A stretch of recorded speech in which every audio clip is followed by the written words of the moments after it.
All right, before we get started today, obviously there is a lot going on in the world right now, and we want to acknowledge that. And in addition to that, right now, there's a live stream of Jelly Bean Johnson's memorial services on Vimeo. So if you do your Googles, as Michael Dean would say, if you want to jet on over there, we won't mind because, Jelly Bean was revered by all of us, but we're going to hold it down over here, and hopefully the stream will still be over there when we get ready. And I'm so excited because we have the one and only, there will never be another, Sheila E. McGinnis joining us today. How are you? Good morning. Good morning, everybody. How y'all doing? Good morning. Good. All right. And one more really quick announcement that I am extremely excited about. At 2 o'clock today, yes, 2 o'clock today, I am live streaming a conversation I had with Glenn Parsons, who is the designer behind the Sign of the Times lettering, as well as a Madhouse logo, as well as the Apollonia 6 logo, as well as album cover.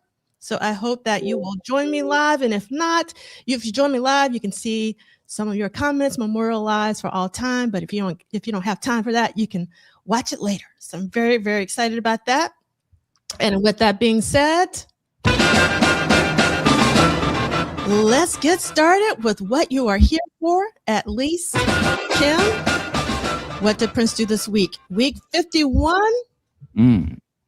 Week 51 of 1985? That's what I'm talking about. Okay, so we are not going to get started, obviously, without doing our greetings. So we got Andre Staley first in the chat. What up, though? That's what I'm talking about. What's up, Andre?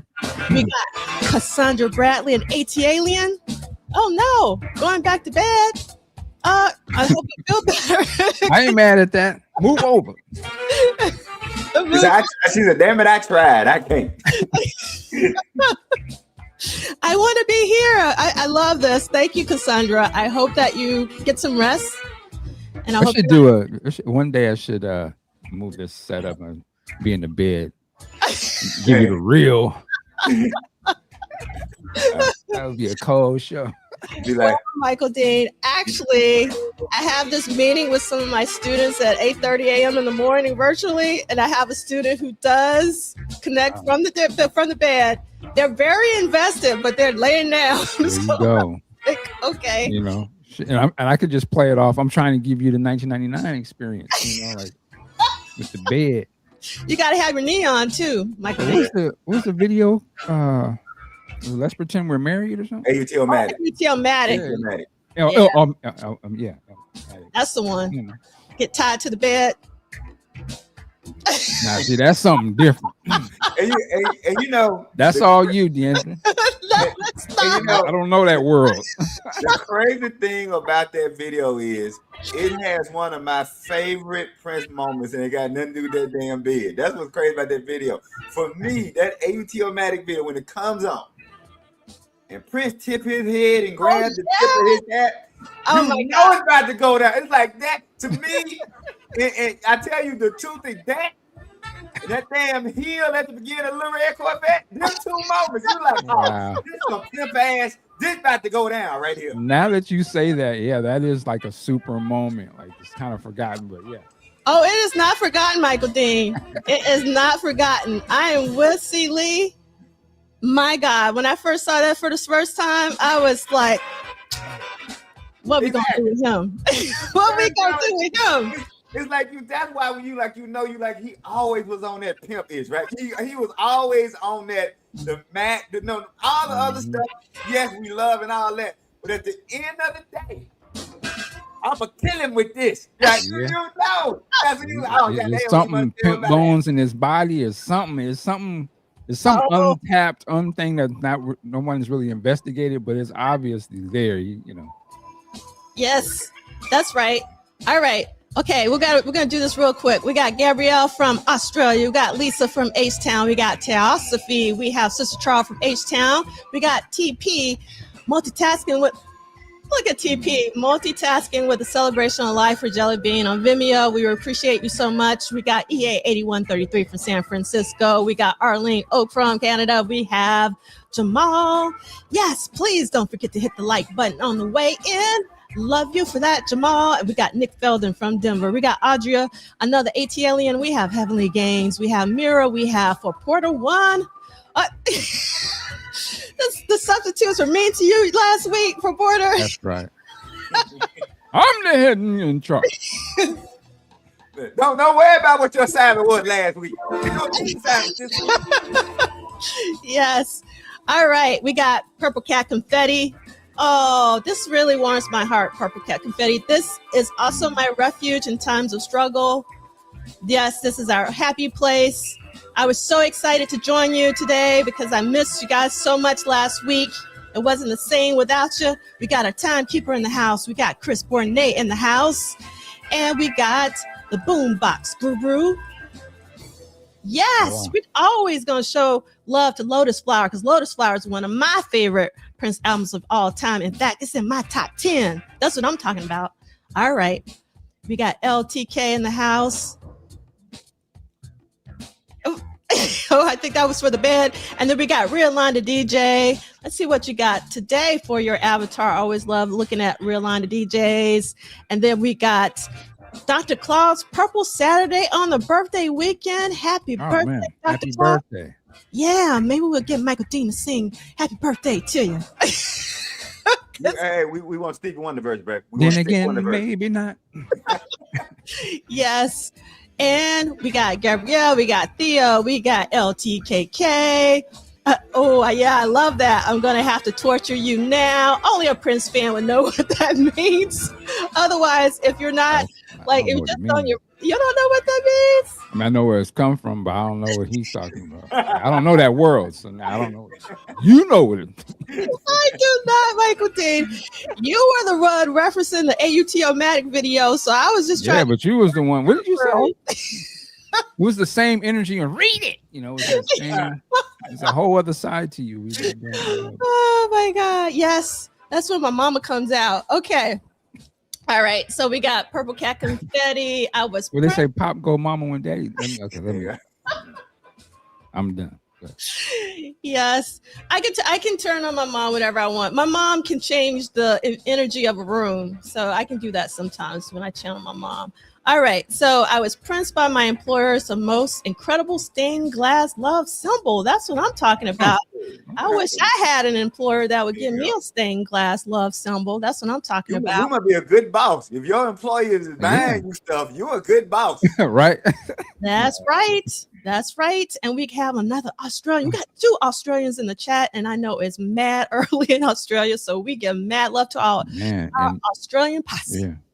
Yes. And salute to Australia. What some stuff was going on out there, if I'm not mistaken. That is correct. So y'all be safe, man. Yes, for sure. And we got Vanessa in the house. We have Lady Cab Driver. We have D68A with season greetings.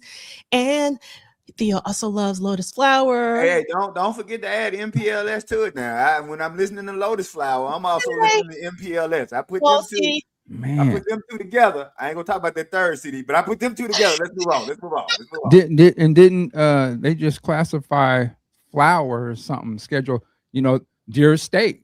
For some of the people, the Lotus Flower that might be a untapped. There you go. There you go. Y'all know what I'm talking about. I know what you're talking about. See, you know that. Oh Lord. D'Angelo, you're a wild girl.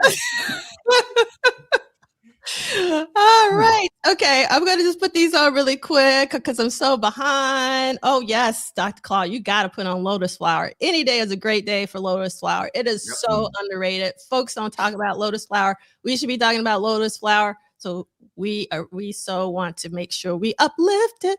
I love it when you dance for me. Hallelujah. Oh, my God. All right. Okay. I'm going to have to I'm so behind. All right. We got to say hello to Edgar, though. Hello, Edgar. Making dinner and checking in at the same time. That's what I'm talking about. What time you on, Edgar? Yes. In the Netherlands. Oh, okay. So what was wrong with the 3rd CD? C. Lee. It just didn't move me. I'm not going to even lie to you. I like one song off the Bria. Oh, you talking album. about Bria? Yeah, Yeah, Bria. I like You know- one. It was two. I tell you what it was for me. And I want to say this. I don't mean this as a dig. It was too. I'm trying to find another word. It was like. I'm trying to find another word. But this is my word, but I don't think it was like a fake Sade record. Wow. And I was trying to find another word than fake because I don't want to. Well, C. Lee. I mean, damn. Remember when Prince was on Tavis Smiley? He Who did. did he say? He did. Yeah. And So- so Oh, he did it. Okay. it was and again it's I just that's what it was like it was You know what? it was all monotone and it just didn't do anything for me. Yeah, there you go. You know, you might kind of hit it a little bit there because there is something about it that has prevented me from actually ever giving it a super deep listen. But I know what's the song that everybody always mentions, and it's a cold song. It's some weird play on words. I can't think of the name, but that song is fantastic, and I can tell like there's probably you got to be in a certain mood to really dig into this album. But it's just something about it. I think the presentation of it, one, I think because it was just shoed in on a Prince album, which kind of sits weird to me, just as a fan. And then I don't know anything about Brie Valentine. Valente, sorry. So it's one of them type of things where I didn't believe it. Like Right. I could tell, like, yeah, maybe it is kind of on some Sade, but we don't know you. And I know Prince got something to do with this. So I'm like, come on, Pete. You know, I was kind of like, is he probably pulling the Carmen on us? You know what I'm saying? Like, is that side of it spilling over into the marketplace? But I do want to go back and eventually listen to that though. Chris Bernay got derivative. I feel better with derivative. I like that word. Thanks, Brother Bernay. I like derivative because I don't want to call it fake because I don't think they were trying to be fake. Fake to me is like you trying to do something to be something you're not. I just couldn't come up. So yeah, thank you, Brother Bernay. I think Elixir. Elixir, that's the one. The album, yeah. So, yeah, but it just didn't do. And the crazy thing about it, it's not like it's got songs that I hate. It's just like songs that just don't do nothing for me. If that makes sense. Like it ain't like I can't point to a song and go, oh, that's a terrible song, or that's not what they're just like songs. And that's like all they are just songs. All right, I'll shut up. It's a freak off soundtrack, but you have to be in a freak off to really dig it. Well, you know who we need on the show is Kanisa, because Kanisa is a huge fan of the Bria Valente album. Okay. So there are some lovers out there. Okay. Salute to Kanisa. Yes. Let's see. Okay. Yeah. They right there with all the arms around people. I'm one of the arms around people, by the way. I'm one of the arms around people. So I guess we got the arms around people need to get with the Bria Valente people and form our coalition. No. That's a different thing. Come on. It is different. Arms of Orion is like fantasy, damn Lord of the Rings graffiti bridge. Right. Elixir is, Prince, the kid taking you down in his basement, you know what I'm saying? Putting the music on. Right. She's crying backwards. And to Baby Love's point, yeah, it's not her voice. Like I want to be clear, to Baby Love, it's not her voice. It's actually the songs. Like it's like the songs just actually don't do anything for me. It's almost like you ever been, and I hate to use this analogy, it's kind of like elevator music. Like you ever like been on the elevator and you hear the music, you just kind of That's all that. It's just kind of like elevator music. Okay, can you get your t-shirts quoted correctly? It's like the elevator music and put Sealy right on it. What did Prince do? Sealy only. They're gonna be coming for me. Okay, we're getting the messages from our timekeeper. We've had several so far, so let's get some action. We're doing our own podcast, remember? I can't come up with our own songs. We tried that already, remember? Yeah, remember? All right. What did Prince do this week? We're going week to week, not date to date. And you can follow the detailed schedule. You do not need the paperback version, but this is the one that has 50 more pages and it's updated. But you can also have the Old Testament that you can throw at somebody and kill them because it's heavy. Yeah. All right. So okay, all right. Okay, Christmas time is here, and yes, so we have to acknowledge actually that this is a holiday season, and that you're choosing to spend it with us instead of your family right now. It's actually saying massive gratitude. So thank you so much. Also, in the spirit of Christmas time, every year I do a list, and it's called my Christmas song hypocrisy list. So if you haven't seen my Christmas song, and the reason Brother Dean is my Christmas song hypocrisy list because I don't celebrate. I don't celebrate holidays, birthdays, holidays. I don't celebrate them.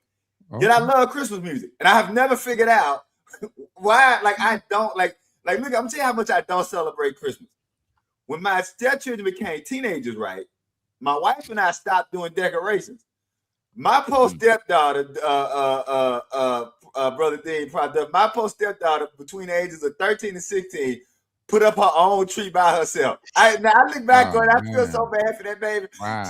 And all I did was, here's what I taught her. I'll show you how it was. I taught her, I said, hey, if you don't take the ornaments out the tree and just fold the tree with the ornaments in the box, it's easier to take it out and put them back up. So that's the help I gave her. So for 3 years, my post stepdaughter put up her own. The only thing I did was, Brother Dean, I came home one day and she got a little creative. And she put this big ass Santa Claus on my front door. And Santa wasn't the right melanated. I said, oh, hell to the no.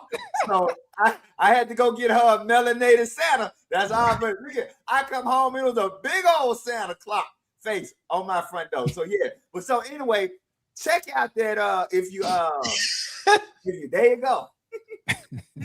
If you like Christmas songs, go check out my Christmas song hypocrisy list. It's a really good list. All right, that's it. Then one more thing. What's number one on this list? Well, you know, it's actually not ranked, but the very first song on there is Silent Night by the Temptations. Okay. A lot of people think it's a ranking. It's not actually a ranking. It's just, I just got them listed like how they show up on the playlist. And that's just, it's like the very first song is Silent Night by the Temptations, but it's truly not a ranking. Okay, let's keep it moving before we get another notice. And these will be archived at Polished Solid as well as at MDean. Please, as you come on in, hit that like button and subscribe and help spread the word. Really appreciate it. And our hashtag is WDPDTW for What Did Prince Do This Week? And our Gmail, if you want to get in touch with us. This is an independent endeavor. The estate of Prince Rogers Nelson is not affiliated, associated, or connected with the What Did Prince Do This Week book club series. Yes. All right. And our community guidelines. We choose to be a community even when we disagree about the Arms of Orion. That's right. Okay. We started off today with Lines. I just had to hear it. It's one of my favorite songs of all time without no Prince involvement from the one and only Eric Leeds. It was composed by Eric Leeds and Atlanta Bliss. And we are episode number 151 episodes in. Michael Dean, I so appreciate you for going on this journey with me. 151 episodes in week 51 of 1985. It's a long. It's a long time. Great journey. It's long, yes. And I love Christmas. 2 more years to go. Yes. Two. Well, hopefully 3 more years, but we're gonna see. Alexander O'Neill's Sleigh Ride.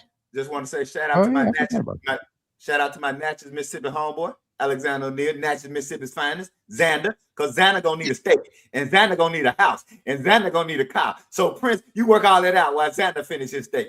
Natchez, Mississippi in the house. Let's move on. Thank you for saying that. You've said that several times, and I keep forgetting that he is from Mississippi. That's incredible. Right. That's really amazing. And salute to prayers, but just good thoughts to him and his wife. And they have a fire or something happen recently. Yeah. So, I know that was tough. All right. Okay. So we got a question from Boombox Guru. Does anyone know what guitar Prince is playing on the cover? I am not into my guitars. So I'm going to get on this assignment Is anyone in the chat going to come through for Boombox Guru or Boombox Guru? Are you testing us? Right. You know. Yeah, if you know answer. I know some fan know they. All I know is when that picture came out in real time, when we got that picture in real time, I was like, why we don't see that guitar more? Like that's one of those ones you got those pictures and you was like, man, why don't we see that one more? Yeah. So, Yeah. And before we move on, that just reminded me, I just want to say I got to give a shout out to Brother Dean. The 4-hour breakdown of the Around the World in a Day, especially if y'all haven't seen it.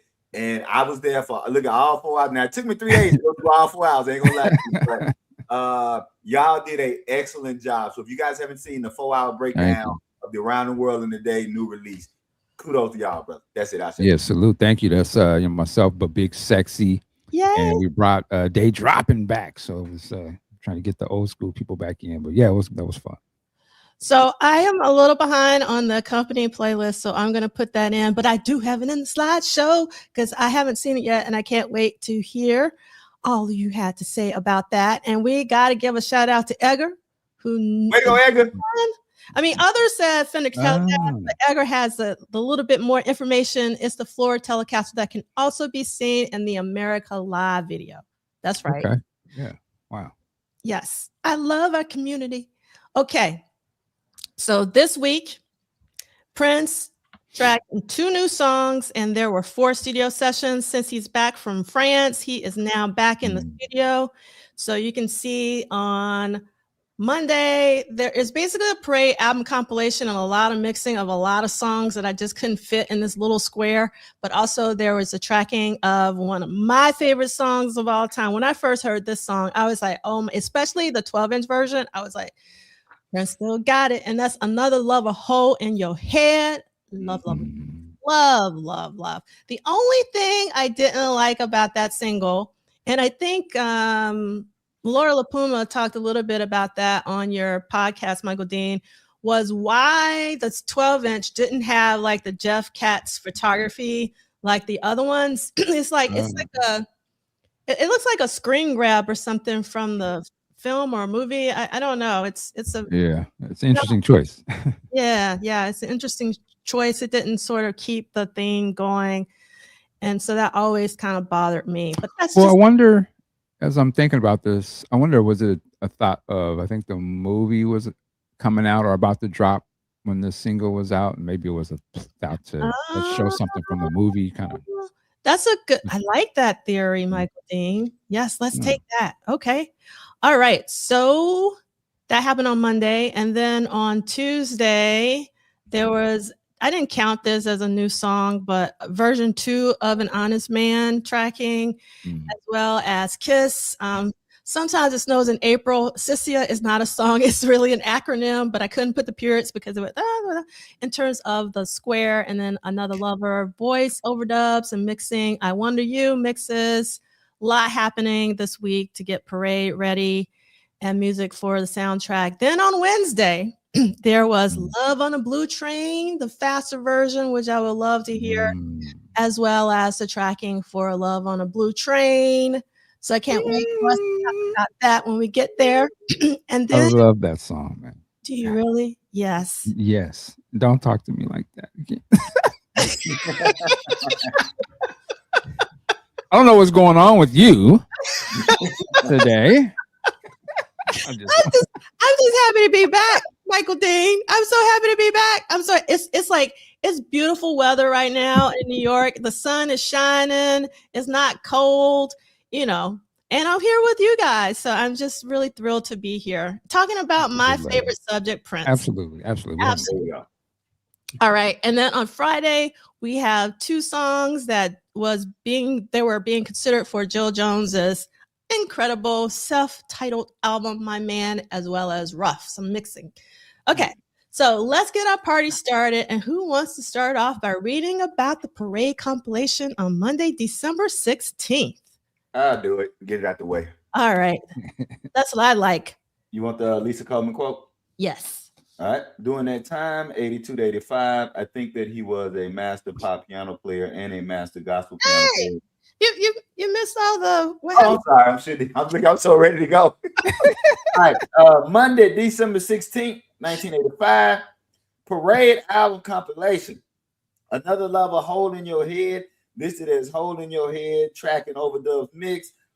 Christopher Tracy's Parade mix, Christopher Tracy's Parade strings only mix, New Position mix, New Position strings only mix, and crossfades to I Wanted You, I Wanted You mix, I Wanted You strings only mix, Under the Cherry Moon mix, Under the Cherry Moon strings only mix, Girls and Boys mix, Life Can Be So Nice mix, Life Can Be So Nice strings only mix, Venus de Milo strings only mix, Stringless de Milo, long version strings only mix, Venus de Milo album version mix, Mountains mix, Do You Lie strings mix, Kiss mix, Sometimes It Snows in April strings mix, Alexis de Paris mix, Love or Money mix, Soul Sister mix, Soul Sister instrumental likely mix, Sunset Sound Studio 3, 12:30 p.m. to 7:30 a.m. Lockout. Producer. Hold on, Celia. You got to read that time a little bit slower and emphasize 12:30 p.m. until 7:30 a.m. He ain't have no life. He ain't have no life outside making music. That's why we here, because of 12:30 p.m. to 7:30 a.m. That's right. Locked out. Producer Prince, artist Prince, engineers Coke Johnson and Susan Rogers. All right. Lisa Coleman quote, during that time, 82 to 85, I think that he was a master pop piano player and master gospel piano player. And when those had, I'm sorry, let me, my glasses. It's okay. Glitching. Yeah, I was wondering what was going on. Hope this will help. What happened to your magnifying glass? All right. There you go. Oh Lord. Thank you. Here we go. Now you know what? That's why you need friends. Try a little help from my friends.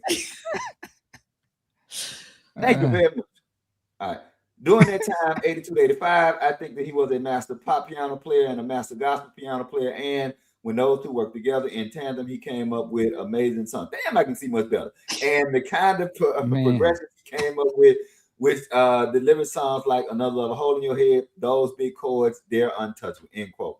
By this point, Prince had decided what would likely be on the soundtrack album, so he had to mold the list of songs to fit the movie, and this meant creating the film score, at least the early versions of it, so it could be used as the movie was being edited. Because of this, today's session began with 4 hours of engineers creating quick mixes and safety copies of practically all of the songs being considered for the movie soundtrack. Safety copies are created so that if there is a mistake made on the edit, the original tape isn't accidentally destroyed.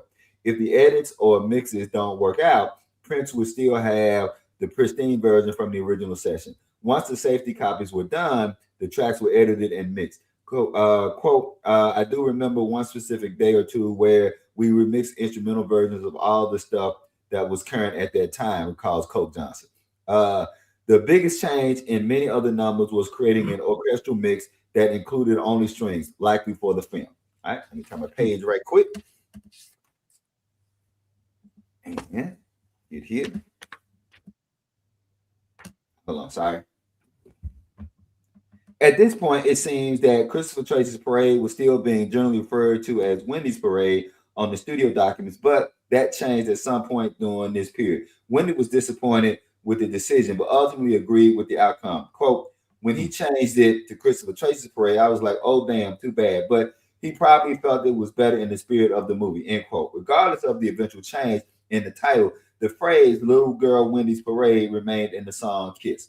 The album was mostly complete, but Prince must have felt it was missing the iconic song to provide deeper insight to the characters, like When Doves Cry had done for Purple Rain. In his first movie, the songs helped propel the story and revealed hidden understandings about the characters' emotional state, generally but not always in subtle fashion. For Under the Cherry Moon, most of the music was not meant to be a live performance, so it would require the score, and just as importantly, the linking song to carry the weight of advancing the plot for the movie. Prince spent the next 11 hours recording a new song called Another Love, a Hole in Your Head, which was tentatively titled Hole in Your Head. The full title was likely inspired by Flight Stone's funky titles, Thank You for Letting Me Be Myself Again, and the way Sheila spoke and wrote when she was in a playful mood.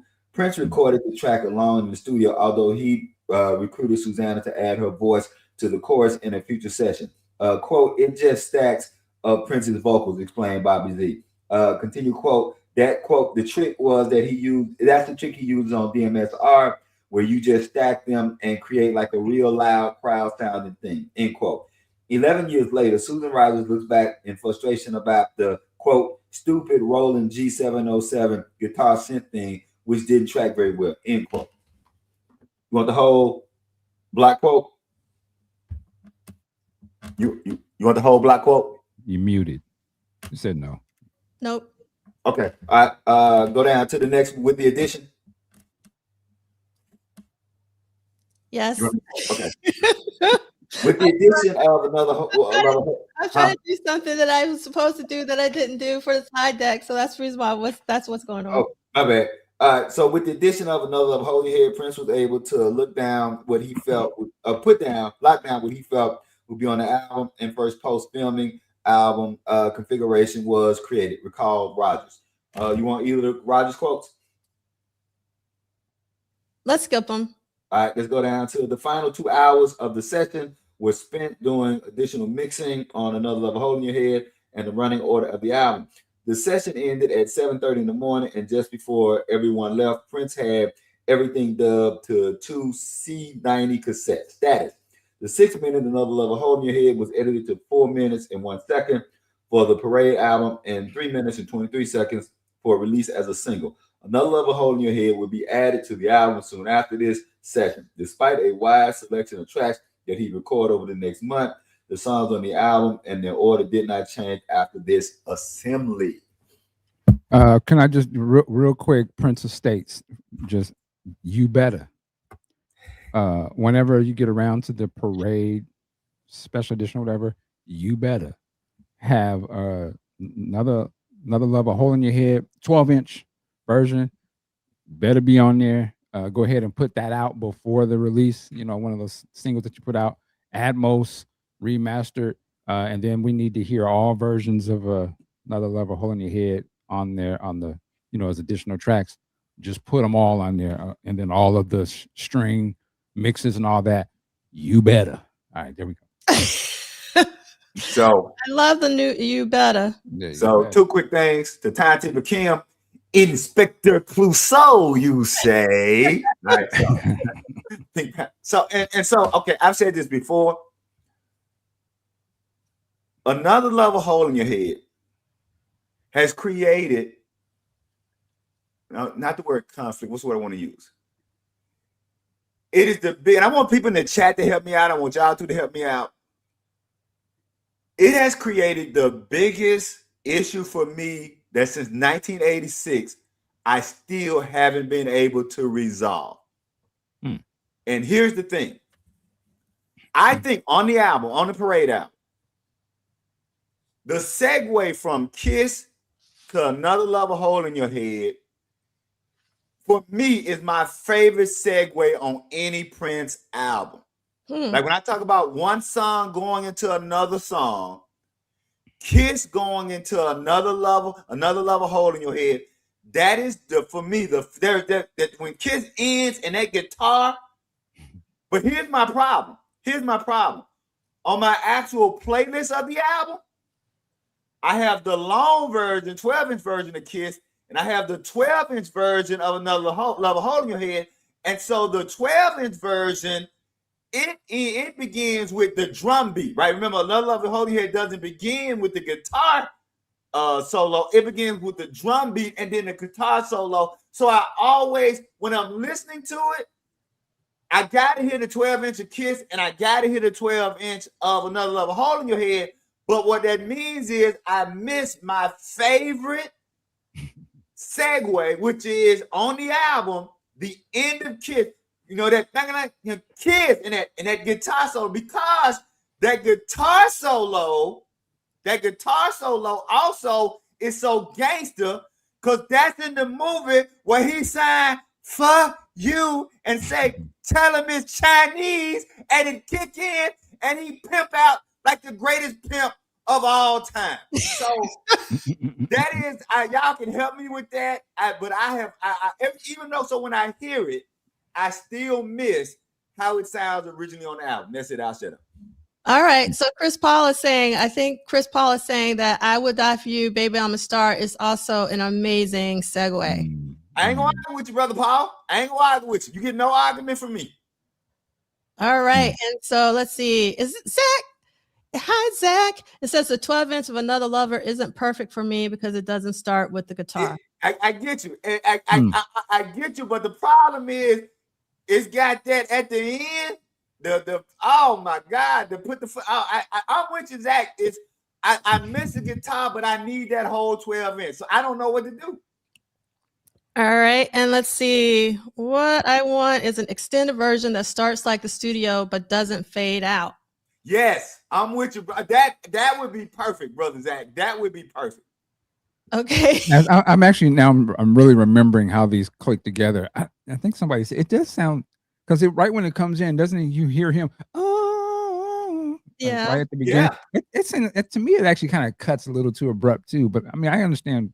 Not to say it's not good, but I don't know. I like the 12-inch version because I feel like it's the whole piece. Yeah. You know, with the and brother Andre, look here. I'm with you on that too. I think the 1999 lyrics. I think Prince was a master of putting songs together.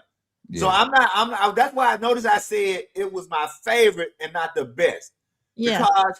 Because Prince, I think that was another one. His piece. I think you could do a whole paper on Prince segueing or connecting songs on albums. I think he was a real master at doing it. So I think everything that everybody put in the chat, but for me, just the end of Kiss and the beginning of that. So anyway, I just wanted to see was anybody else feeling that or having any issues with that, especially when you're going from how it is actually on the album to how we set up things on our playlist and how we listen to albums. That's it. Yeah, and I love this comment from Tyosophy about sequencing. Oh, no, not that one. Actually, this one is the one. Purple Cat Confetti, the video version is my favorite of Another Love, A Hole in Your Head. Wow. Only to say there are so many different edits of Prince songs. I'm one of those people that I want the longest version. I don't care if it's 20 minutes or 40 minutes. I want the whole thing. So that's me. And sometimes when they would do re-edits, but I will say this, I can't believe I'm about to say this. So as we know, maybe, I don't know, a month ago on Dancing with the Stars, they had like a Prince edition. Right. And somebody was editing those songs. And at first I was like, clutch my pearls, the travesty. But actually, whoever edited those songs knew what they were doing, because like if you didn't know the songs, it just sounded like it was pretty seamless. Right. But at first I was like, what is going on? And so that's one thing. Now, what I really want to talk about is a comment from Frank Castro. And Kiss, Another Love, A Hole in Your Head, and Mountains do not fit the Parade album. Should have been on another album. With Love, I love that. What say you, Michael Dean? I would love to hear sort of the explanation behind this. I'm trying to understand how you don't think they fit. Like, okay, you say a little bit more, Frank. What about you, C. Lee? Look, they are for me. Well, Parade is such a seamlessly great album, so they fit for me. So I'm with Brother Dean. I'd like to hear a little bit more about why he would say that. But yeah, I think Parade is such a seamlessly perfect album that I could not hear them not on that album. So I'll shut up and see if the brother put some more in the chat. Okay. Yeah, the only thing I would just add to that, I could see if he said Kiss didn't fit. I can understand an argument for that. I think that Kiss could work on any Prince album. Right. And stylistically, I could see how it's a little different from all the other stuff on that record, but the other two songs you mentioned, to me, they perfectly go with that. And because they also carry the lyrical theme of the movie. Mm-hmm. Like they all three of them carry the lyrical theme of the movie. So so again, I'm not saying that it's not. I'm just saying, I would like to hear some more explanation. So. But yeah, I think for me, they carry the lyrical theme of the movie and they kind of fit sonically as well. But hey, I get it. So I'm on team Kiss shouldn't be on the Parade album. I always thought it was an odd choice, and I never think of Kiss when I think of the Parade album. I think of everything else. I think of Kiss on its own for whatever reason. So I get it. But in terms of Another Love or Hole in Your Head, because of what Celie just said, like it's so integral to the movie. Like even though it's like in the background, it's just I don't know. Okay, here we go. We got Frank says how the album starts. It's very early love sexy to me. Don't get me wrong. They sound like singles, but I feel they don't feel the concept of Parade. Now, Frank, I'm one of those people. I believe that you should have your own opinion. And I love that you said with love, and I'm not hating this feedback. They do sound like singles, but the thing is, like with Mountains, I see that as Christopher Tracy rising to the heavens. And so I don't know, even if it sonically doesn't fit, it's so integral to the film. I think this is a really good thing to ask both of you, because for me, I don't really see Parade as a standalone record. For me, Parade is part and parcel of Under the Cherry Moon. Like, so I don't really see them as separate. So I think of the music in terms of the songs. Now, I think sometimes of the B-sides as separates from Parade, but not the actual songs. I'm curious how you guys feel about that. I mean, again, I can see these songs being on some of them being on other projects. I think the songs, I would say this, the way the album starts with, was it the first 4 songs? Right. You're sort of going together. That could have been anything. Personally, like that could have worked as another album standalone, or it works in Parade. Right. To me, it's the same way I look at the Sign of the Times album.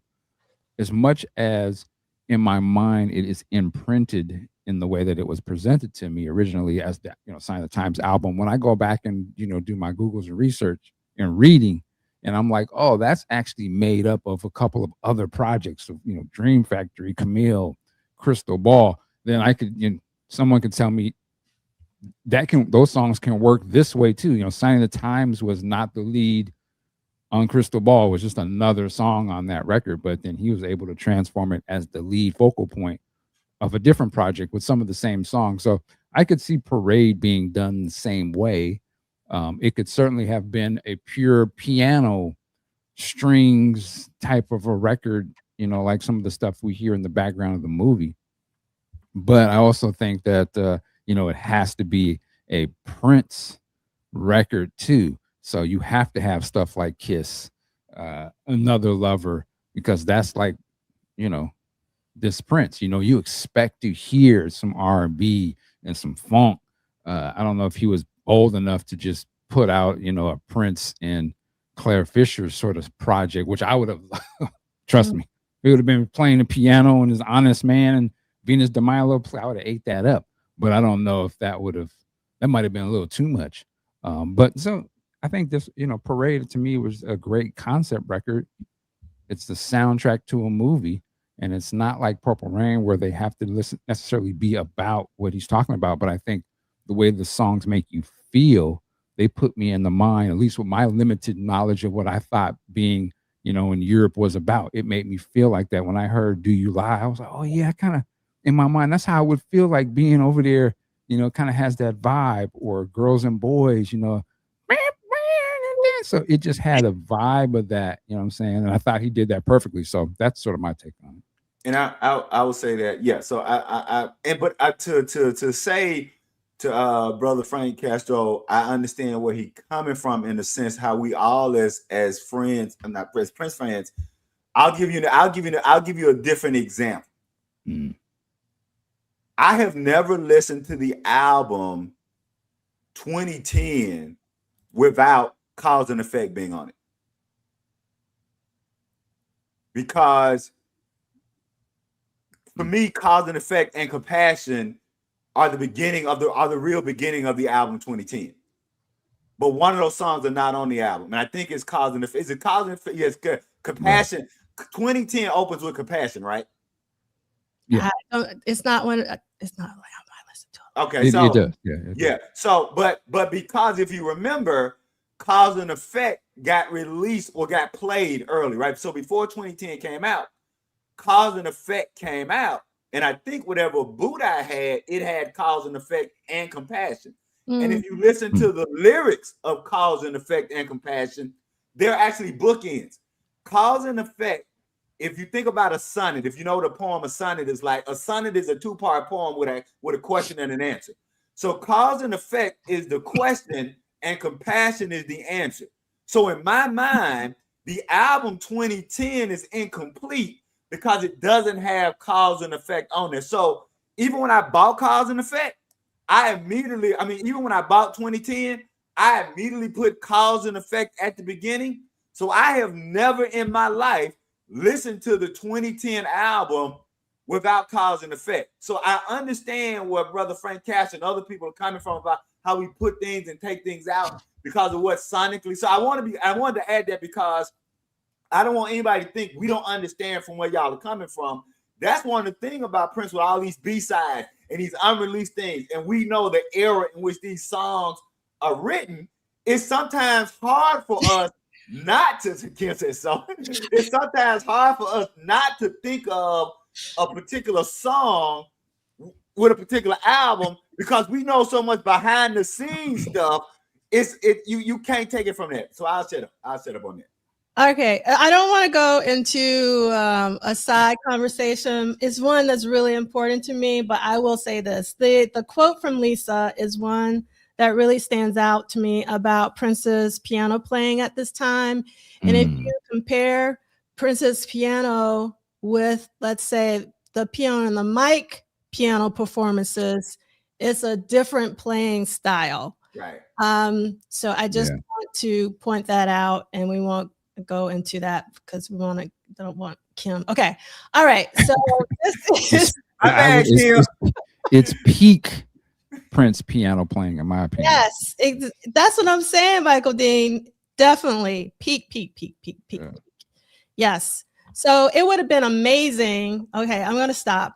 It would have been amazing to actually hear the piano and the mic at that particular time.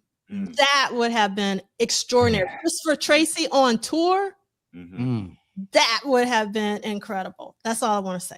Okay. All right. Yes, let's marinate on that for a second. And I can only hope somewhere there's tapes of that exist from that time. Yeah, that would blow my head open. Oof. Yeah, that would be incredible. Okay, so here is the work order from Sunset Sound for this day. And you can kind of see that it's broken down. It says at the top, new LP. Hopefully some of you are watching this on your big screen TV so you can actually see this, but it says new LP at the top, and it lists all the songs that Celie read, as well as newer LP. It has Hole in Your Head, and then it has 10:30 a.m. set up. So what does Duane have in this? He said, where is it? 12:30 p.m. Okay, so the setup was 10:30 to 11:45, maintenance from 11:45 to 12:30, and then 12:30 to 4:40, 2-track and 4-track copies, 4:30 to 6 p.m. edits, 6 to 5:30, plus 24-track live, 5:30 to 7:30, plus 20. So one of my questions would be, is Prince overseeing this? I mean, obviously, whoever is the engineer, which are Coke Johnson and Susan Rogers, they are obviously doing this, but I'm wondering if Prince is there with them or if he just shows up, to like start recording another Love a Hole in Your Head. So that would be like a question for me. But the one thing I want to point out is that even if Prince wasn't here, Coke Johnson and Susan Rogers were in the studio for 17 hours. Wow. 17 hours. That's a while. I guess people do this.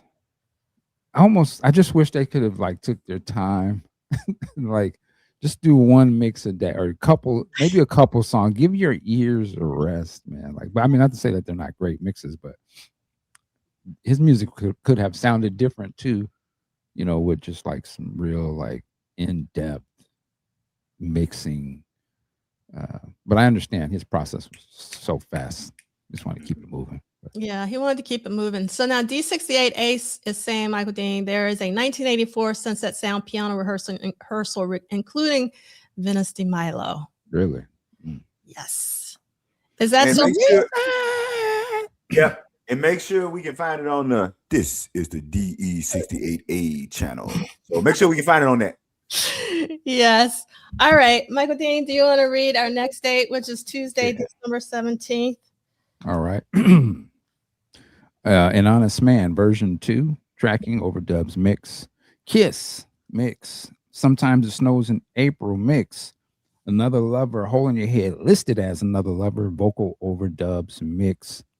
I Wonder You, instrumental mix. I Wonder You mix. Sunset Sound Studio 3, 6:30 p.m., 4:15 a.m. Booked, locked out. Producer Prince, artist Prince, engineer Susan Rogers, and Coke Johnson. Quote from Prince: I've always been honest in my music. Right. Prince decided to retrack An Honest Man and started the session working on the song, which went back to the spirit of the earliest version and featured Prince once again sitting at the piano without any backing band supporting him. The same lyrics were used on all variations of the track, but this piano version would also feature several sound effects, including an ocean and a playground, similar to the instrumental of Paisley Park from 1984, and multiple layers of his vocals. When the track was mixed, the piano was removed and the sound effects were almost impeccable, Yes. imperceivable. Susanna was asked to add her harmonizing background vocals for Yesterday's Another Lover, Hole in Your Head. He loved that song. He let me do it by myself and left and came back, and that was done. Wow. I have to stop right there because I love the harmony background vocals and the fact that she did that by herself. Amazing. Very talented. When Prince returned and listened to what they'd accomplished, he seemed happy. He had a huge smile on his face. The rest of the session was spent working on additional mixes for several songs that were being used in the movie, including Kiss, Sometimes It Snows in April, Another Lover, and I Wonder You. At least one of these tracks, I Wonder You, was mixed as an instrumental in all of these updated versions, with the exception of An Honest Man and the instrumental version of I Wonder You were blended into the soundtrack during 5 hours of edits and crossfades. Wow. At 4:15 in the morning, Prince wrapped up the session after placing all of the tracks on a C60 cassette. Status: Prince released An Honest Man, 1 minute and 13 seconds, in 1998 on his Crystal Ball set. For the release to mix, the song would feature a strings arrangement that would be recorded by Claire Fisher on January 10th of 1986. It is possible that Prince recorded an updated version of An Honest Man earlier in the week. Wow. Okay. So I'm going to come all the way over to the Prof Duff side of things on this statement that I'm about to make, because I don't say this much. An Honest Man is probably the only song where I want every damn version of the recording. Mm-hmm. It is. I know people like all different recordings for a lot of different songs. An Honest Man, and when I say all of them, including the one for New Paris, the performance at the New Paris Cafe, I need, so Dear State, don't put the Hollywood, but Dear State, I need every recording of An Honest Man that you can find, simply because I'm still pissed off on what he gave us on Crystal Ball. Like I was hurt. I was so hurt when that was the version that we got on Crystal Ball, when we know all these other full song piano versions. I need every version of An Honest Man. All right, I said that. I need that movie version ASAP. Yeah. 100%. All right, so here is another work order from this day. And again, I'm going to read it to you really quickly. Setup is from 6 to 6:30, tracking 6:30 to 9:30, so 3 hours. Edits and crossfades 9:30 to 2:30 a.m. Copies and edits 2:30 to 4:15 a.m. All right. Yeah. Just real quick, I mean, we just have to realize, like, when they started this session, Another Lover, it didn't have none of the contrasting background vocals. Is it just him doing his verses? And that's just crazy to me. Like, and he's like, "Yo, go ahead and see what you can do on that." And like, she killed that, man. Like, Susanna, that's wild, man. Like, that's crazy. Like, they walked in and it sounded different. And then she put her thing on it, man. Like, God damn. You know what, brother Dean? You're right. I just seen you talking about that. I gotta give her more props than I've ever given her. Because I've never really given her many props as a background singer, even though I like what she does on Fruit at the Bottom. Like, I like how she sounds on that album, but I haven't. So like you said, I think that the harmonies on Another Lover, Hole in Your Head, maybe some, and I want to be clear when I say this. I'm not saying best sounding, but they may be some of the most complicated harmonies to sing when you hear how they're falling off and going back and forth with each other. So you made me just really think about that. She's in there doing that by herself. That is yeah. So because that song, Another Lover, and Do You Lie, man, whatever they do, that's some higher level, stuff right there, man. Indeed. All right. So now I am going to read our next entry, which is Wednesday, December 18th.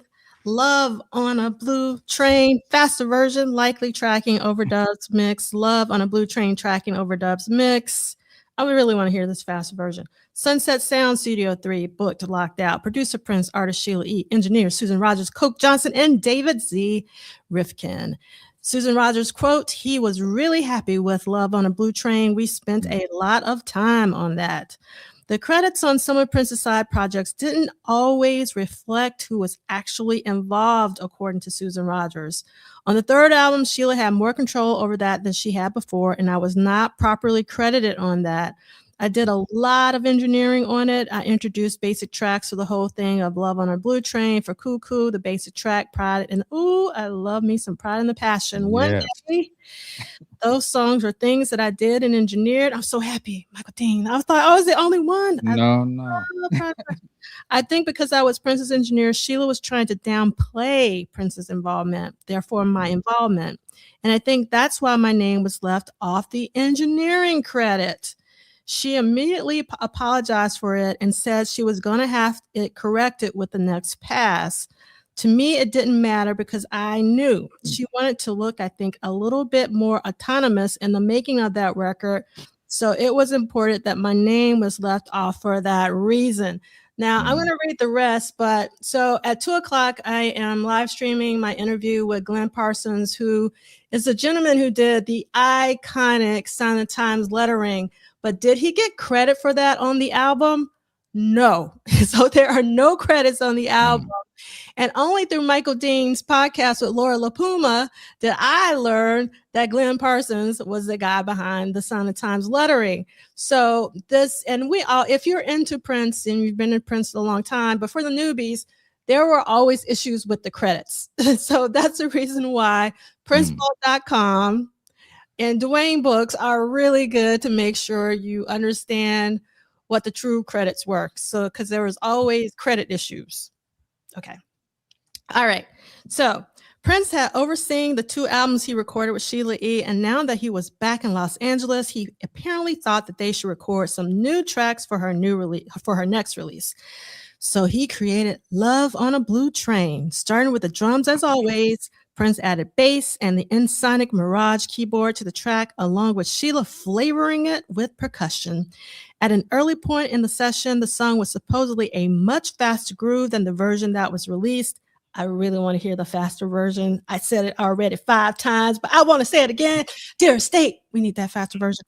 And it would be great to get an originals version because I wonder if Prince sung this song. I want to hear it if Prince sung this song. Okay. He'd eventually alter the arrangement and discard the faster direction he'd originally proposed. I don't know what it's meant by discard. Prince spent the entire session recording the track with members of Sheila's band.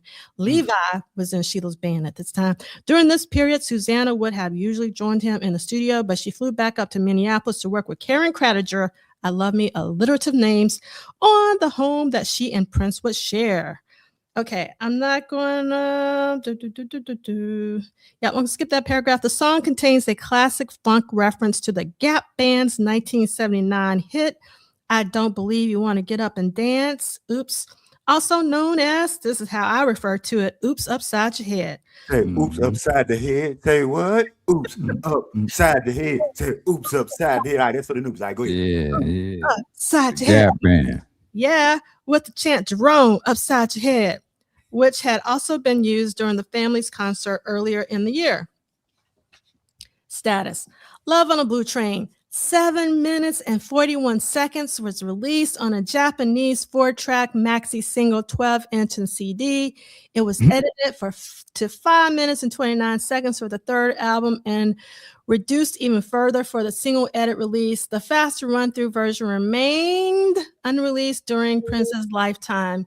Now, what's really funny about this Japanese 4-track maxi single, if you've seen it, it's actually Sheila from Romance 1600. It's like a photo from Romance 1600. And that's the first time I heard Love for a Blue Train. So like if I was like on a quiz show, I almost always will say, oh, Love on a Blue Train is on Romance 1600 because but it's not. It's on the third eponymous self-titled Sheila E record. But because the Japanese single was released a full year before the album dropped, I still sort of put it with Romance 1600. That's just me. So go ahead. Go ahead. Now I'm just gonna say, they talked about the Gap Band in here, and you have to mention, the Gap Band really had a stranglehold on R&B for a time, and a lot of songs was trying to have that Gap Band sound. I was listening to, what was I listening to? I think it was the first Sherelle album. The very first song on that album, I can't think of what it's called, and produced by Jam and Lewis, but you can tell they were trying to make it sound like the Gap Band. Is it the You Look Good to Me or another song? It's on that album, but it's the song, the first song on that album. Okay. But you can tell like they're doing sort of the Gap Band sound, and even one of my favorite Prince songs that came out on the 1999 special deluxe delition. What am I saying? It's delicious. Bold Generation. If you really listen to Bold Generation, you can hear some Gap Band kind of essence in that, and I can only imagine because as a kid, I remember hearing those songs in the Gap Band, and they used to always have the banger song that would just be played at all the parties or your parents would play. So my point is to say the Gap Band had a very strong influence on music, and even Prince was not he was a part of that. He was being influenced by that as well. I would say that means that Podcast Juice needs to do a special, and shout out to Big Sexy. Big Sexy, you wasn't here. I gave y'all a shout out for that great breakdown y'all did of Around the World in a Day. So earlier but I think Podcast Juice needs to do a special session on just the 80s funk bands. Because I think that the 80s funk bands, some of them come out of the 70s and go into the 80s. But Gap Band, Cameo, all these groups. So say that to say, just to co-sign that, yes. Now, here's something I'm embarrassed to share. Y'all know I wasn't on this song for a year after the album was released because I was so stuck on Cuckoo and Honeyman, and this comes right after Honeyman. Like it follows Honeyman.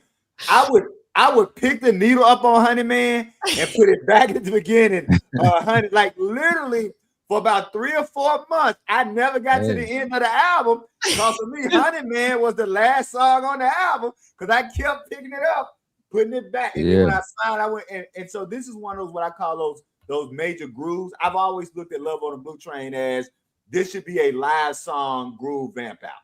So that's it. Yeah, I always felt it was basically it was that end song that Prince was so great at that time. Like you knew like the end of the concert or the end of the album was just gonna have this big jam, monster jam, right. You know, and that's what this song was. I was just like, God, this is incredible.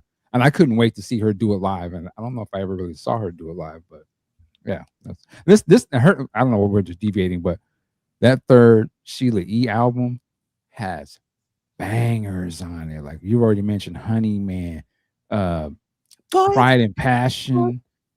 Say it again. Boys Club. Cuckoo.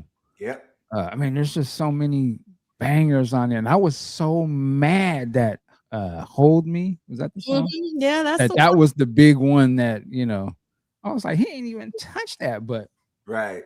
But man, yeah, there's a lot of burners on that, and they didn't really. I don't think they pushed. And this was when Love Sexy came out, I think. Oh no, this was in Sign of the Times had just kind of came out. 87, February of 87. And they was not really trying to push nothing else. Yeah, because that was one of my first, not my first, but that's when, you know, Cat, because Cat is in Cuckoo. Mm-hmm. So I remember seeing Cat and Cuckoo being like, okay, this the new Oh man, that video. Yeah. Both of them. Mm-hmm. Woo. Okay. That was my WAP video back then. You know, of course there wasn't nothing crazy in it, but that was just like, damn. That's what we call art. That was art. Yeah, right that there. was art. It was artistic. Yes. Woo. With the little jeans on. I was like, oh. I love the energy of Cat in that video. It was like so incredible. But yeah, I know people love Cuckoo, but for me, it's Boys Clubs. The Boys Club every day, all day. I used to be walking down the street. Boys Club. It's so amazing. Hey, boy, get out of there. Yeah. Man, I love it. Oh, yes, Chris Bournet. Soul Salsa. That's what I'm talking about. Yeah. Yeah, you got me going now. Yeah, that album's fire, man. Yes, for sure. All right. Okay, where are we? Oh, we gotta have actually, Sheila, you want to do the last reading? It's super short, but get your Friday, December 20th, 1985. You got it. My Man Mix, Rough, listed as Too Rough. Ode to Roger and Zach. Sunset Sound, Sheila E. You right. Let me stop front. Yes. Lean into it, Sheila. There you go. Producer Prince, artist Jill Jones or Sheila E, engineers Susan Rogers and Coke Johnson. A quote by Jill Jones, that record to me was if he gave me the best, most diverse variety-filled bouquet of songs and I could carry them all off. Yes, you could, Jill. Additional mixes for My Man and Too Rough were done during this period. It is likely that they were playing for Jill's album. I don't know about y'all, but I love me some My Man. As compared to With You, we talked about last week. I didn't say much. You guys were talking about With You. I hate it with a passion, With You on Jill Jones's album. Only because it was a cover, and I hated covers back then. It was a cover of a Prince. Like, why cover a Prince song? And I know Jill said that Prince wanted her to do this song, so she didn't have a choice about it. But like, I don't know about you guys. Did you like With You on Jill's album? You know, at the time when it first came out, I wasn't like a super stickler for the song itself. I listened to that album, but it wasn't one that I really was diving into. So I, honestly more associated with Jill at the time. So I didn't have a problem with okay. Yeah. And I was just the opposite. Like I was into Prince's With You from the second album. And so that was the thing for me. So I was kind of like, oh, okay. And also to that point, all the proteges were getting new songs. I think this may have been, was this the first time that the protege got like, It was like that for me. And look, you have to remember at that time, folks don't remember at that time, songs were at a premium. You wasn't getting 12, 13 songs. So because songs were at a premium, I was like, hey, we got this player. Let me get, let me get something else. And so that was the only thing for me was that, I wasn't used to these covers with the protege. I was used to getting new songs. So yeah, so when I think of With You, I always think about the song from the second album. Yeah. So I mean, that's the real point, Celie. Like, I did not want any covers from Prince himself or anybody else. I wanted new Prince songs. That's what I wanted. But with that being said, I love me some My Man. Jill sings the heck out of that song. I mean, she sings the heck out of all the songs, to be honest. And that's one of the reasons why I loved Jill's album, is that it's so eclectic. Like, there's like so many different styles of music, and that's how I like to listen to music. So I just loved this album. So and I would say, and sadly, not for us, but for the public and for people marketing it, I think that's also the reason why it didn't take off. I think that they didn't know what to do with Jill. And let's be clear, like, race comes into it. Like, there are a lot of people who at that time didn't know that she identified as Black, right? They didn't understand that she identified, that she had this whole kind of really R&B funk background. And it was kind of like they got this look that they feel like is gold mine for pop, right? She got this look that she could be, right? These other kind of women that Prince are giving these songs to, the other bands, right? And I really think that we could like agree that we liked how eclectic she was. I think that the general public and the marketing people just didn't know what to do with her. And I think that was a travesty. What I think really kind of, and I think that if she could have gotten a chance to be live, I think if people could have actually hear her sing, because Jill can't actually sing, I think that would have helped her career. If we could have seen her like on a real tour, belting out these songs every night, where people go, okay, Homegirl got talent. That's it. I'll shut up. Yeah, I would add too. I think timing was a big thing. If that would have came out a couple years earlier, it just off the strength of it being a Prince project, it would have blew. Right. Because I think musically it was all there. It was just, I think it kind of came out, and the Prince hype was kind of starting to go down a little bit. Yeah. And it was kind of like, it kind of seemed like it was a little late to the party when it finally did come out. But if that would have came out like right after Purple Rain, with her appearance in that, she would have had a nice run. I think she would have had a great run. Yeah, I think you're really on to something. I think actually, like you said, if it would have came out right after Purple Rain, or maybe a year after, that would have been like the sweet spot. I mean, how can I say this?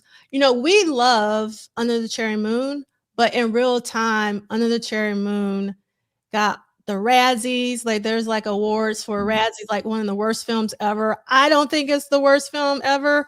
But yeah, so because Prince's commercial star was definitely on the way down, I think that she sort of took a hit for that, unfortunately.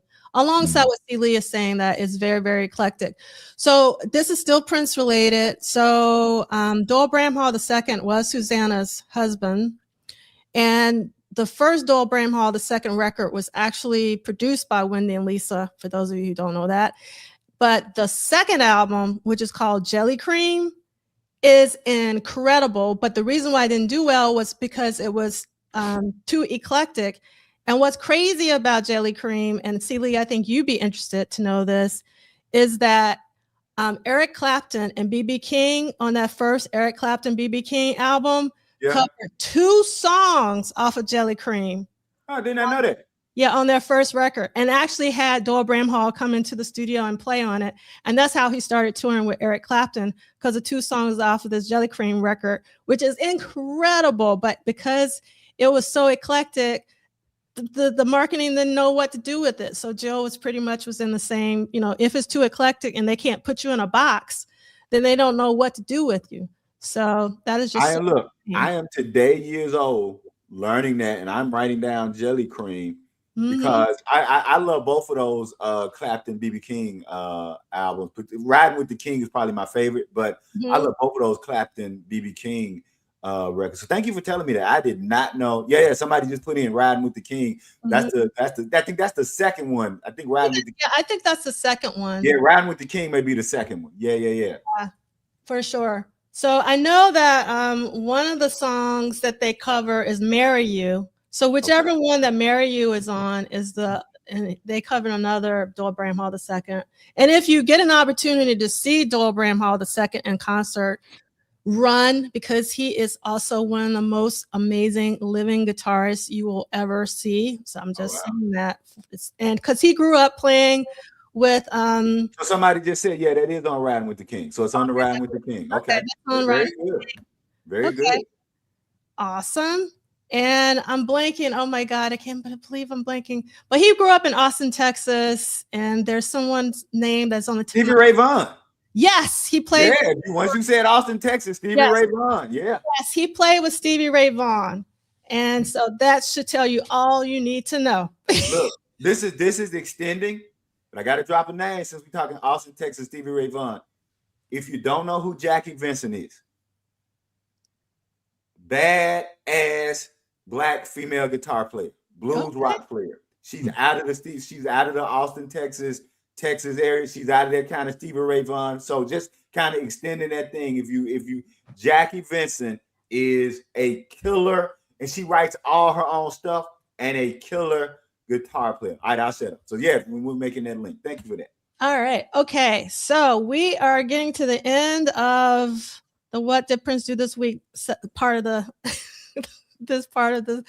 our live stream here, and then we'll kind of parlay into the salon section. So far in 1985, Prince has written 61 new songs and has had 85 studio sessions total. So far in 85, and we still got a week. So he's still going to be working. He did not take holidays off.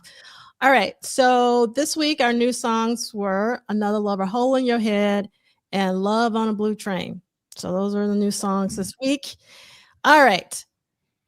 This weekend, the West Coast is the best coast, because if I was in LA, this is where I would be tonight. The Peppermint Club, Alice Smith. If you don't know who Alice Smith, do your Googles. And this is also Prince related because Prince covered one of Alice Smith's songs. And Alice Smith also sung like the final track on Sinners, Michael Dean's most favorite film. And so Alice Smith, the Peppermint Club is where you should be. Tomorrow, I would be at the Corey Henry Church Experience. Again, if you're in LA. Again, right now, this weekend, the West Coast is the best coast. So if you're on the West Coast, I highly recommend that you go see Alice Smith tonight if it's not already sold out at the Peppermint Club. And then you go to the Church Experience with Corey Henry tomorrow. Okay. I've already said this, but I'm going to repeat it again. Bilal has finally released his record from last year, Adjust Brightness, on vinyl. They're taking pre-orders. And so if you're into Bilal, as I know some of you are, you don't want to miss this. And there's also like a special edition colored vinyl, as well as a single with Georgia Ann Muldrow, who is also on the West Coast. And Bilal just is featured on a new De La Soul track that was released like a week ago or so, produced by Pete Rock, called Palm of His Hands. It's a really great song.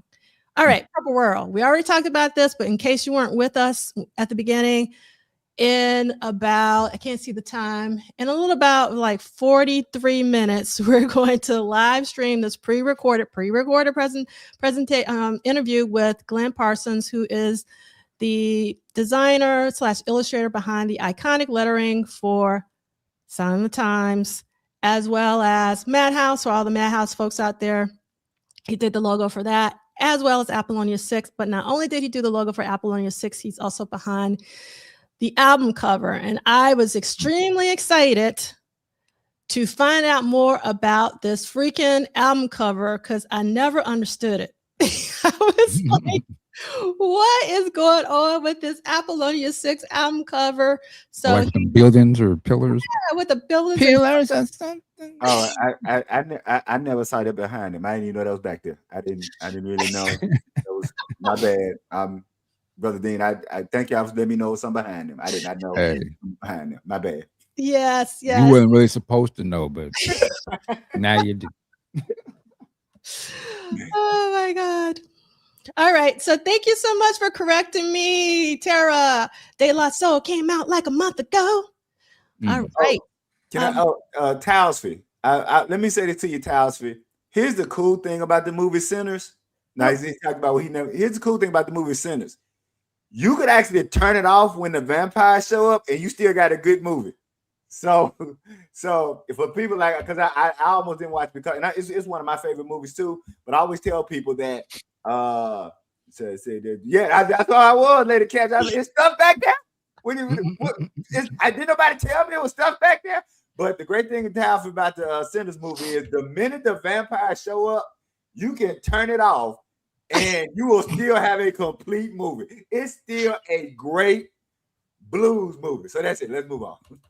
All right. Hilarious. Welcome, Reggie. Okay. And what we got after this? Okay. Oh, yes. So again, if you weren't here in the beginning, we talked about Michael Dean's Big Sexy Day Drop-ins, album review, super deep dive, like 3 hours worth, right, Michael Dean? 3 hours on YouTube, 4 hours on Patreon. Okay, 4 hours on Patreon. Yeah. And I would say to people, don't be and what's the word I want to say? Don't be thrown off by the time limit. It really is a great breakdown. And do what I did. I would do like 40 minutes at a time until I got through it. And I got this thing now where I can just put on my earphones through my TV because I would watch it on my TV. And so I would be walking around the house doing some other stuff, cleaning, and I just listen to it. But it's a great break. And what I liked about it is y'all put it in time context.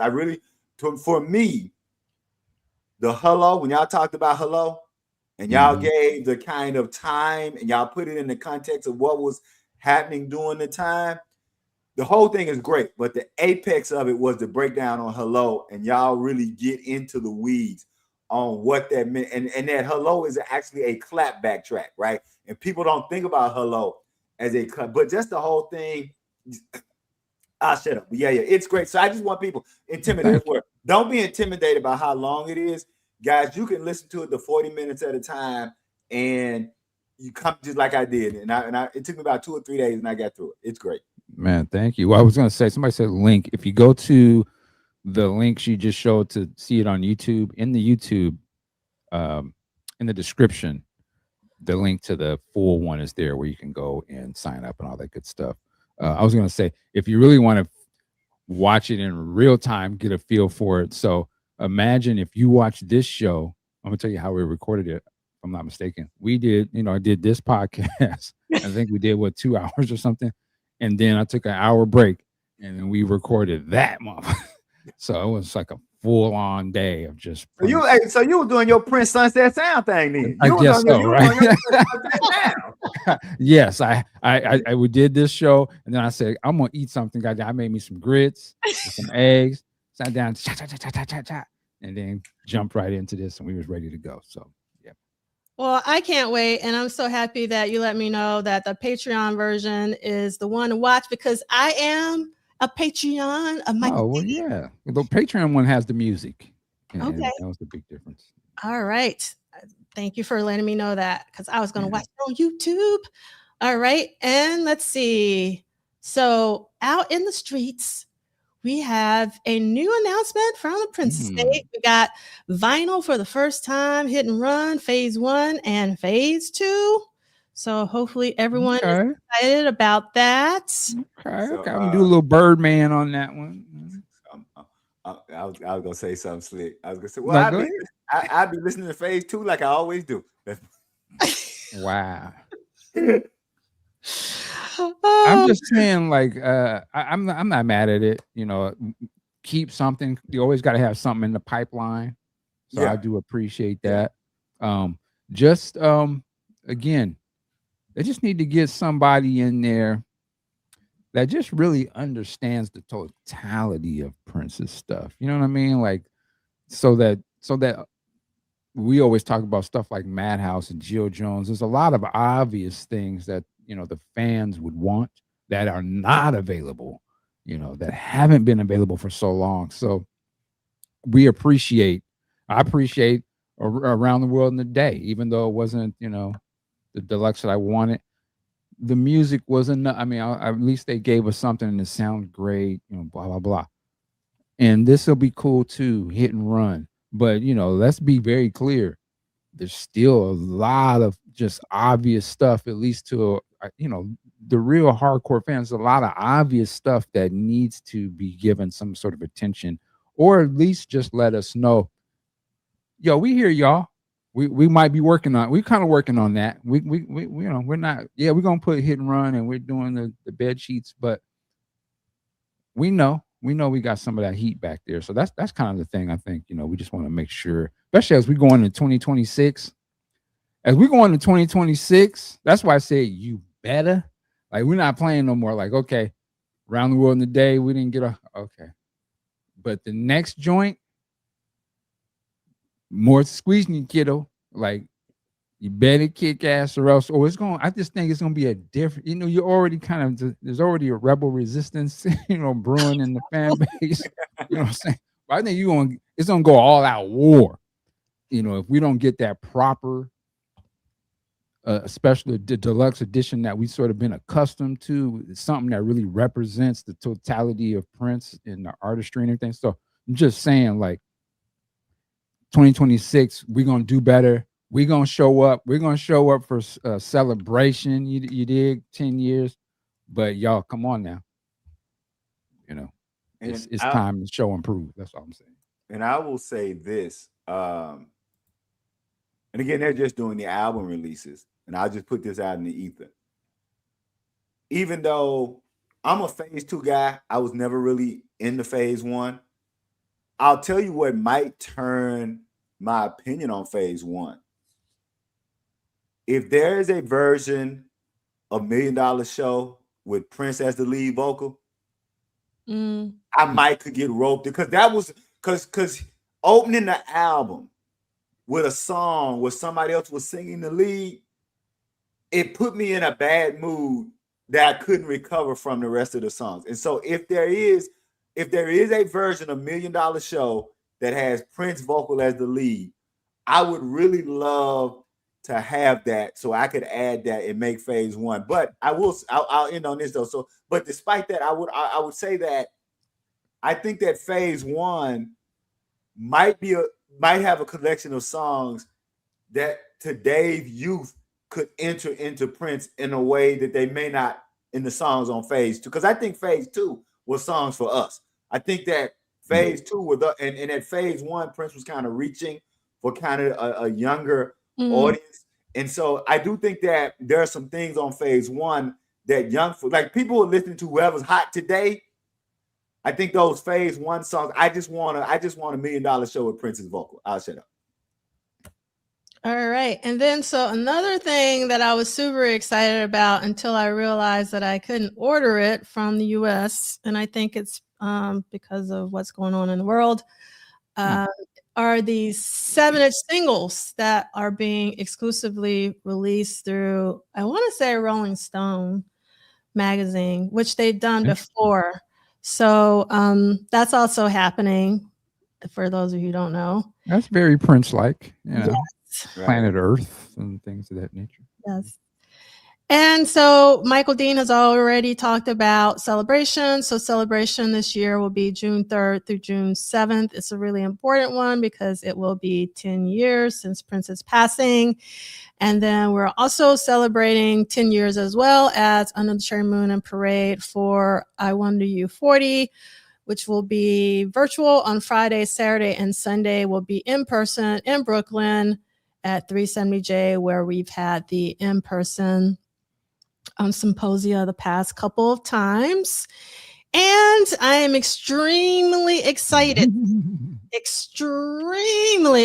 to announce that Law is going to be kicking off the in-person portion on Friday, April 17th at the Cutting Room. And it's called For the Love of Prince with Law and the Planet 12 Movement. And if you've never seen Law live, you are in for a treat. And if you've seen Law live, you know the energy he's going to bring. He does an amazing show. So I, put out some fillers and I was like, look, could you do a show that coincided with the symposium? And Law came through. I am deeply grateful. Okay. Yeah. So and for people, y'all to correct me if I'm wrong. If you've never seen Law, because you can go to his website and all that. If you want to know what a Law show would be like, or what Law reminds me of, he would have been in the Nude tour band. Yeah. Like if you think about Law would have been in the Nude tour band. So when I think of Law, I think of like the Nude tour show, because if you think about the Nude tour, it's like a lot of stuff going on. You got the Game Boys, you got Miko, you still got Levi, right? You got and so that's Law. Like Law is like that full kind of everything Prince experience. So I can see Law right at home in the Nude tour band. So that's what Law reminds me of. Yeah, I mean, like Law is one of those people. If you are having a bad day, just go see a Law show. He will totally change. Yeah, man. Listen, I went to the last one. Was that during the last symposium? Yeah, it was. Yeah. So I seen it in person. Yeah. Law's not playing up there. Like if you miss the full-on show experience, where, like you said, everything's going, the band is jamming, and Law is a great front man because he can play and he's doing all the dancing and stuff. Like it's great. And I love the passion behind it, man. Like, and again, I love how Law gonna let you know he's clicked in. You saw them pictures, like he come from the lineage of the funk, and then as a student of Prince and all that. So yeah, man, salute to Law, man. Yeah, he just performed with Morris Day this week alongside Chris Rob. So there you go. Yeah. And speaking of Chris Rob, I'm hoping Chris Rob will also do a show around the same time. So Chris Rob is another one. Yes. Oh, yeah. Another one. Yes. He's a bad boy, man. Very. I still the COVID Dirty Mind show he did for us. Oh yeah. Oh man. I haven't funked online like that ever again. Like that again. He did a show for us in person, and that show was great too. But that online COVID Dirty Mind show that Chris Rob did, look, if you could like do donations, it was like folks was all you saw was folks donate. That's how dope that show was. All the chats was just people sending their money to Chris Rob. That will tell you how dope that show was. That's it. Yeah, listen, the one where they brought out Jill Jones. Oh my goodness. Yeah. The lady cab driver and Tammy and them came out. Yes. They did it. Yeah, it was incredible. It really was. So again, I hope that some of you will be joining us in person so you can see Law. Hopefully we'll see Chris Rob. Yes. Chris Rob's Party Up was fire. Yeah, fire. Chris did we're just going on a tangent. Chris did I Don't Want to Leave You. Yes. That was my request, Michael Dean. Me up when he did that. Michael Dean. That was you? Yes. Michael Dean. I said, Chris, you can play whatever you want. But the one song that would be extremely important to me would be I Don't Want to Leave You. So that's the reason why that happened. Well, salute to you. People say you run around. Yes. I don't even care. Yeah. Yeah, man. It's incredible. All right. So it's Chris Rob, and I gotta get with Chris, but I think Chris is gonna have something special for us too. So it's gonna be a really great celebration because it's been 10 years, and we want everybody to know that Prince is loved, and because he is. That's right. Okay. On to the next. So get those tickets. They're on sale now. And you just do your Googles, do Cutting Room NYC, because you don't want April to get here and it's sold out and you be all salty. So you want to get your tickets now. And we want to support Law because he is an amazing musician. I'm getting my tickets. Okay.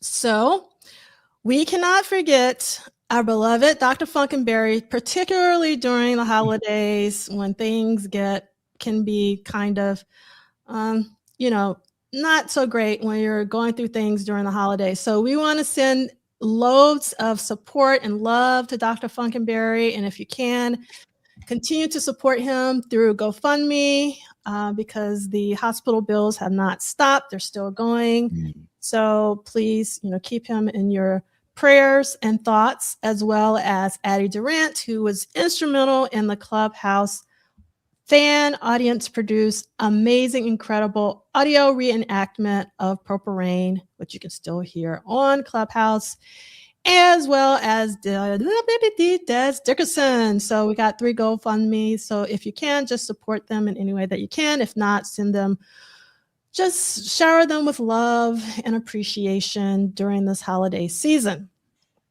Okay, so I have this blanket here to know that I have to do the company playlist, which I will do later today, and I'll make sure I put Michael Dean's YouTube version on here. But if you really want the 4-hour version, which is what I want, I would subscribe to Michael's Patreon.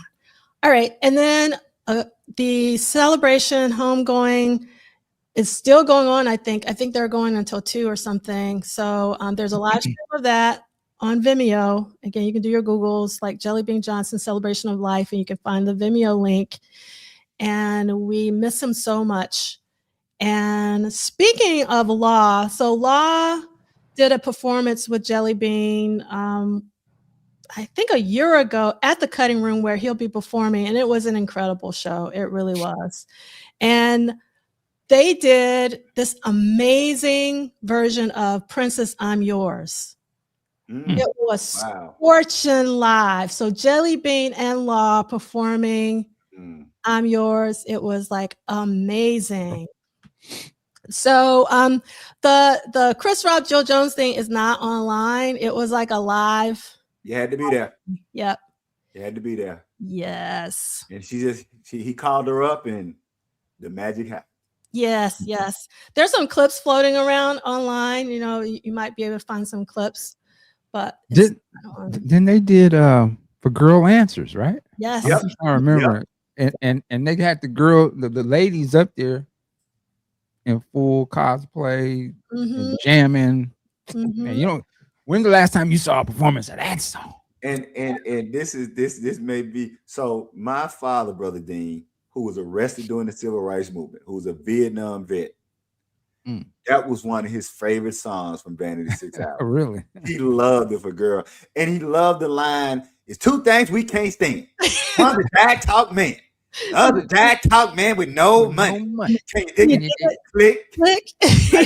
was spitting on that.